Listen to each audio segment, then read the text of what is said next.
Good morning student. Good morning. ये class 10th में हम लोग हिस्ट्री पढ़ेंगे, सोशल साइंस पढ़ना है हमें। और मुझे क्या पढ़ाना है? हिस्ट्री और पॉलिटिकल साइंस पढ़ाना है। तो क्लास 10th का जो हम लोग हिस्ट्री स्टार्ट करेंगे, उसमें टोटल हम लोग 5 लेसन को पढ़ेंगे। ठीक है, तुम्हारे ऐसे 1 तक में हम लोग यूनिट 1 को पढ़ेंगे। 3 यूनिट दिया हुआ है क्लास 10th की हिस्ट्री में, यूनिट 1, यूनिट 2 और यूनिट 3। तो ऐसे 1 में हमारा ओनली यूनिट 1 को पढ़ना है। और यूनिट 1 में हमारा 2 लेसन है। एक है यूरोप में राष्ट्रवाद का उदय, यानी कि नेशनलिज्म मूवमेंट इन यूरोप, और दूसरा है भारत में राष्ट्रवाद, यानी कि नेशनलिज्म मूवमेंट इन इंडिया। ठीक है, जो फर्स्ट यूनिट में हम लोग फोकस करेंगे वो हम लोग किस पे करेंगे? नेशनलिज्म पे। ठीक है, पहला जो यूनिट हमारा रहेगा उसमें हम फोकस जिस पे करना है वो हमारा नेशनलिज्म है। ठीक है, राष्ट्रवाद, इसी वर्ड पे हम लोग को फोकस करना है, चाहे वो यूरोप के कंटेक्स्ट में हो चाहे इंडिया के कंटेक्स्ट में हो।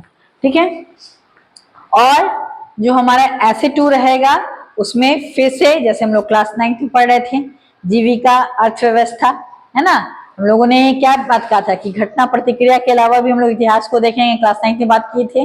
वैसे ही क्लास 10th में भी हम लोग फिर से क्या बात करेंगे? जीविका अर्थव्यवस्था की और सोसाइटी की, समाज की चर्चा करेंगे यूनिट 2 में, जिसमें हम लोग मेनली ग्लोबलाइजेशन, है ना, भूमंडलीय विश्व का बनना, इसको देखेंगे, the making of global world, इसके बारे में पढ़ेंगे लेसन 3 में। और 4th में बहुत ही इंपॉर्टेंट लेसन है ये, है ना, औद्योगिकरण का युग, इंडस्ट्रियलाइजेशन एज। ठीक है, औद्योगिकरण हम लोग स्टार्टिंग से क्लास 9 में भी चर्चा करते आए हैं, इसके बारे में जानेंगे कि औद्योगिकरण कैसे हुआ। और यूनिट 3 जो है उसमें हमारा केवल क्या है? एक ही लेसन पढ़ना है, और वो लेसन हमारा क्या है? मुद्रण संस्कृति और आधुनिक दुनिया। टोटल 5 लेसन ही, इजी है ना, बहुत डिफिकल्ट काम नहीं है। तो आज जो हम लोग स्टार्ट करेंगे क्लास 10th की हिस्ट्री, वो क्या करेंगे? यूरोप में राष्ट्रवाद का उदय से करेंगे। ठीक है, क्या करना है हमें? यूरोप में राष्ट्रवाद का उदय। तुम्हारे बुक में ये पिक्चर दिया गया है। ठीक है, ये पिक्चर जो है वो क्या है? ये एक पिक्चर बनाया गया है किसके द्वारा? फ्रेडरिक सरयू के द्वारा। पहले हम तुम्हारा बुक का ये चैप्टर का टाइटल लिख देते हैं, नेशनलिज्म मूवमेंट इन यूरोप।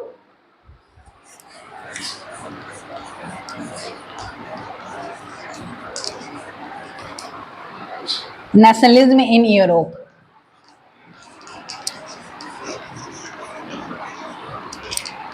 ठीक है, ये मैंने क्या बताया कि फ्रेडरिक सरयू ने एक क्या बनाया है? एक 4 चित्रों की एक श्रृंखला बनाई है ना। ये किसके द्वारा बनाया गया है? फ्रेडरिक सरयू के द्वारा बनाया गया है। और इसमें जो तुम्हारी बुक में चित्र मेंशन है वो उस चित्र का क्या नाम है? पैक्ट बिटवीन नेशन, है ना। इस चित्र का जो नाम क्या है? Pact between nation. Pact between nation मतलब राष्ट्रों के बीच समझौता। ये जो चित्र बनाया गया है कब बनाया गया है? 1848 में, पैक्ट बिटवीन नेशन।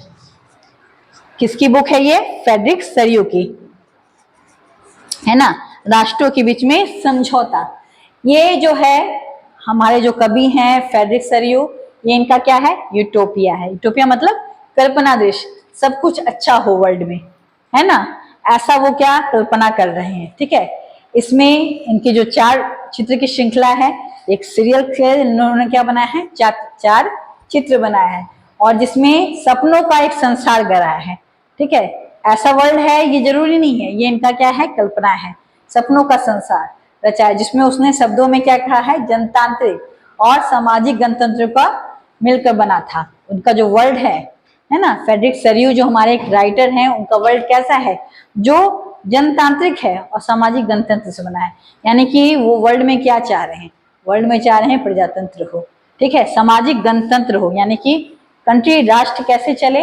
एक लिखित संविधान पे चले। ये उनकी कल्पना है, आदर्श कल्पना। इसलिए हम लोग इस वर्ड को क्या यूज करें? यूटोपिया, है ना। ये राइटर की कल्पना है केवल। ठीक है, हम बात कब की कर रहे हैं? 1848 की कर रहे हैं। उस समय विश्व में ज्यादातर जो विश्व है क्या है? राजतंत्र है। ठीक है, ये उनकी कल्पना है उस समय की। और इसमें इन्होंने इस चित्र में जो मैंने फिगर दिखाया उस चित्र में इन्होंने क्या किया है, यूरोप और अमेरिका के लोग को दिखाया गया है। इसमें दो कॉन्टिनेंट को दिखाया गया है, यूरोप के लोगों को और अमेरिका के लोगों को। सबसे पहले जो हमारा जनतंत्र डेमोक्रेसी जो स्टार्ट होता है यूरोप से ही स्टार्ट होता है। तो वहीं से हम लोग बात करें 1848 में ये जो कल्पना रची गई थी, तो किस कॉन्टिनेंट को दिखाया जा रहा है, यूरोप के और अमेरिका के लोगों को दिखाया जा रहा है। इसमें सभी उम्र और सामाजिक वर्ग के स्त्री पुरुष लंबी कतार में खड़े हैं इस पिक्चर में, है ना। इस पिक्चर में यूरोप के और अमेरिका के किसी भी एज के, ठीक है, सभी उम्र के लोग हैं, स्त्री भी है पुरुष भी हैं और एक सामाजिक लाइन में, लंबी लाइन में खड़े हैं।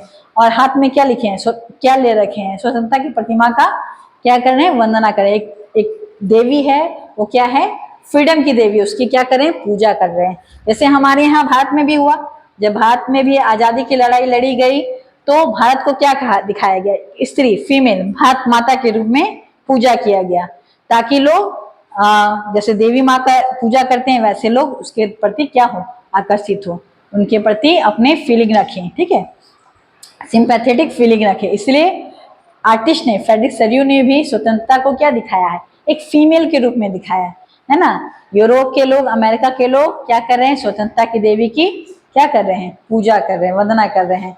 ऐसे ही हम लोग, याद होगा क्लास 9 में भी बात कर रहे थे, फ्रेंच रेवोल्यूशन के समय में, फ्रेंच रेवोल्यूशन के समय जब फ्रांस की क्रांति हुई उस समय क्या कहा गया था कि एक स्वतंत्रता की महिलाओं को दिखाया गया था, है ना। क्लास 9 में हम लोग पढ़ा कि वहां फीमेल को क्या दिखाया गया, स्वतंत्रता की देवी, ठीक है।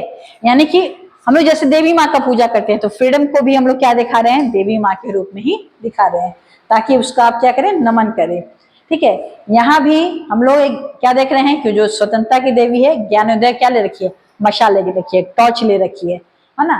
और एक हाथ में उसके पास क्या है, एक हाथ में घोषणा पत्र है, एक हाथ में मशाल है, ठीक है। जैसे हमारे यहाँ भी होता है, दुर्गा माँ के हाथ में भी लैम्प ज्वाला होता है ना। तो वैसे ही इस तरह की चीज दिखाया जा रहा है। और दूसरे मनुष्य के अधिकारों का घोषणा पत्र दिखाया गया है। प्रतिमा के नीचे क्या है, जो मूर्ति है, स्वतंत्रता की मूर्ति है, उसके नीचे में क्या धसा हुआ है, जमीन में निरंकुश संस्थानों का ध्वज अवशेष, है ना। जो पहले निरंकुश गवर्नमेंट थे, मोनार्की गवर्नमेंट था, उसका अवशेष वो स्वतंत्रता की देवी के नीचे पैर के तले, ठीक है। हमारे जो गॉडेस हैं उनके पैर के तले निरंकुश शासन का क्या डाल दिया गया, अवशेष डाल दिया गया है, ठीक है।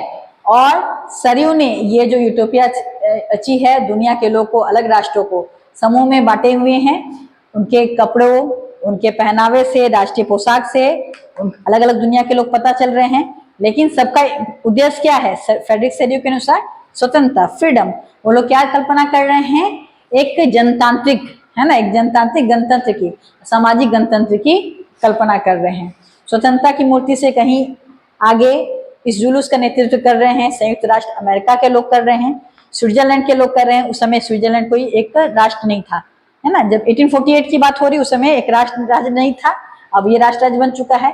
फ्रांस भी, फ्रांस जो क्रांतिकारी तिरंगे से पहचाना जा सकता है, फ्रांस में क्रांति हो चुकी थी, 1848 की बात हो रही है, 1789 में ही क्रांति हो चुकी है ना।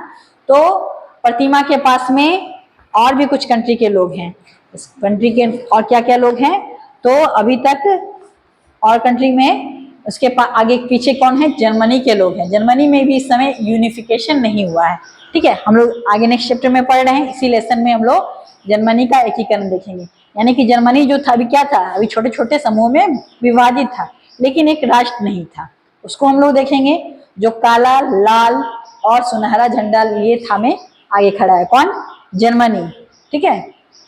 यह दिलचस्प है कि जिस समय सरयू ने इस छवि को रचा उस समय जर्मन लोग एक संयुक्त राष्ट्र का हिस्सा नहीं बने थे, ठीक है। हम लोग 1848 की बात कर रहे हैं, है ना। इस समय अभी तक जर्मनी में भी यूनिफिकेशन नहीं हुआ है, इटली में भी यूनिफिकेशन नहीं हुआ है। तो ये जो कल्पना देखा जा रहा है, इस कल्पना के बाद जर्मन लोग के से आगे ऑस्ट्रिया, दो सिसिली, रासाई लोम्बार्डी, पोलैंड, इंग्लैंड, आयरलैंड और हंगरी के और रूस के लोग भी शामिल है, जो क्या कल्पना कर रहे हैं, जनतांत्रिक वर्ल्ड का, है ना, डेमोक्रेटिक वर्ल्ड की कल्पना कर रहे हैं और गणतंत्र की स्थापना की बात कर रहे हैं। तो ये इस तरह की कल्पना चल रही है 1848 में, ठीक है। आगे इसी लेसन में हम लोग देखेंगे कि फ्रांस में कैसे क्रांति होती है, और नए राष्ट्र का कैसे विचार का उदय होता है। फ्रांस एज ए नेशन, एक कंट्री कैसे बनता है।